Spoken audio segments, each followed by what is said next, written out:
घर का बंटवारा। अरे विनोद, तूने हलवाई को सारा सामान तो दे दिया है ना? अक्षय की शादी में कोई कमी नहीं रहनी चाहिए।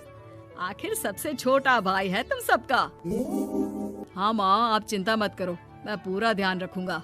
मंगल बेटा, तूने तो कहा था कि फूल का ऑर्डर दे दिया है, यहाँ तो फूल पहुँचे ही नहीं। अब क्या बहू की विदाई के बाद फूल आएंगे? माँ, मैंने अभी बात की है फूल वाले से, वो रास्ते में ही है। आप किशोर भैया से क्यों नहीं कहती कुछ करने को? किशोर पहले ही मेरे बताए काम कर रहा है। पास के सभी रिश्तेदारों और मोहल्ले वालों को कार्ड वही तो देकर आया था। रिसेप्शन के लिए हॉल भी उसी ने बुक किया था। टेंट कुर्सी वालों को भी तो वही देख रहा है।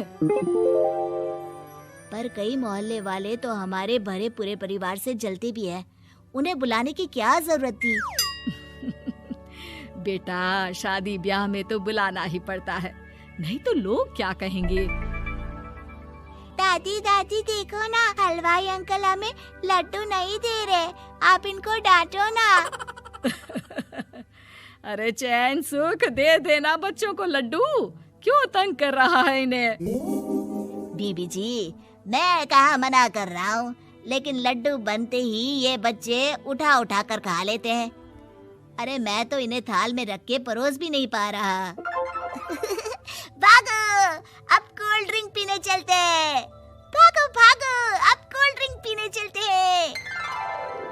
जैसे कि आप देख रहे हैं, आज इस घर के सबसे छोटे बेटे अक्षय की शादी है। घर में बहुत चहल पहल है। कुलभूषण की बीवी कमला को फुर्सत ही नहीं है कामों से, लेकिन कुलभूषण और घर के बाकी लोग कहाँ हैं? आइए देखते हैं। अजी, आप यहाँ आराम से बैठकर गाने सुन रहे हो और घर में अभी तक इतने काम बचे हैं करने को। अरे भाई, मेरे सबसे छोटे बेटे की शादी है, इसके बाद तो मैं अब चिंता मुक्त हो ही जाऊंगा। और फिर घर में तुम हो, बेटे बहुएं हैं, तुम लोगों के होते हुए मैं क्यों काम करूं? मैं तो शान से बेटे की शादी में जाऊंगा तैयार होकर। अरे ठीक है, अब आप आराम ही कीजिए। एक बार अभिषेक की बीवी आ जाए, फिर मैं भी आराम करूंगी और मेरी चारों बहुएं पूरे घर की जिम्मेदारियां संभाल लेगी। इतना कहकर कमला वापस अपने काम में लग जाती है। बेटा भी, तू अब तक तैयार नहीं हुआ? किससे बात कर रहा है फोन पर? तैयार कैसे हूँ? सैलून जाने से तो आपने मना किया है, क्योंकि मुझे हल्दी लग चुकी है। भाभीयों को देखो, सुबह से पार्लर में है। अक्षय की शादी हो जाती है और नंदिता बहू बनकर घर आ जाती है, लेकिन इस घर की खुशियों को मानो किसी की नजर लग गई थी। नंदिता के आने के बाद आए दिन घर की शांति भंग होती रहती। अपने माँ बाप की इकलौती बेटी को इतने बड़े परिवार की जिम्मेदारियां कहाँ संभालनी थी।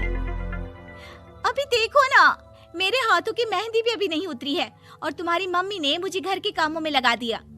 मैंने सोचा था कि घर की सबसे छोटी बहू होने के कारण मुझे सब पलकों पर बिठा के रखेंगे, पर यहाँ तो पलक झपकने की भी फुर्सत नहीं मिलती। देखो नंदू, शादी के पहले ही मेरे घर वालों ने तुम्हें और तुम्हारे पेरेंट्स को बता दिया था कि मैं जॉइंट फैमिली में रहता हूँ, तो फिर अब ये शिकायत क्यों? और फिर तुमसे पहले मेरी भाभी भी तो आई थी शादी करके, उन्होंने तो कभी कुछ नहीं कहा। नंदिता तब तो चुप हो जाती है, लेकिन ऐसा बहुत दिनों तक नहीं चलता। अरे नंदिता, माँ बाबूजी की दवाई का टाइम हो गया है, उन्हें दवाई दिलाओ और उसके बाद सबके लिए नाश्ता बना देना। पर भाभी, मैं तो अभी अपना फेवरेट सीरियल देख रही हूँ। प्लीज मेरी जगह आप कर लो ना ये काम। ठीक है, मैं तेरी जगह माँ बाबूजी को दवाई दे आती हूँ और नाश्ता बना लेती हूँ। तू मेरी जगह पूरे घर की डस्टिंग करके 5 बच्चों को स्कूल के लिए तैयार करके भेज देना और दोपहर का खाना बनाने के बाद कपड़े धोकर सुखा देना। उसके बाद हम दोनों मिलकर बाजार जाकर सब्जी ले आएंगे, फिर डिनर की तैयारी कर लेंगे और उसके बाद बस भाभी, मैं माँ बाबूजी को दवाई देकर सबके लिए नाश्ता बना देती हूँ। हे भगवान, ये कहाँ लाकर फंसा दिया मुझे।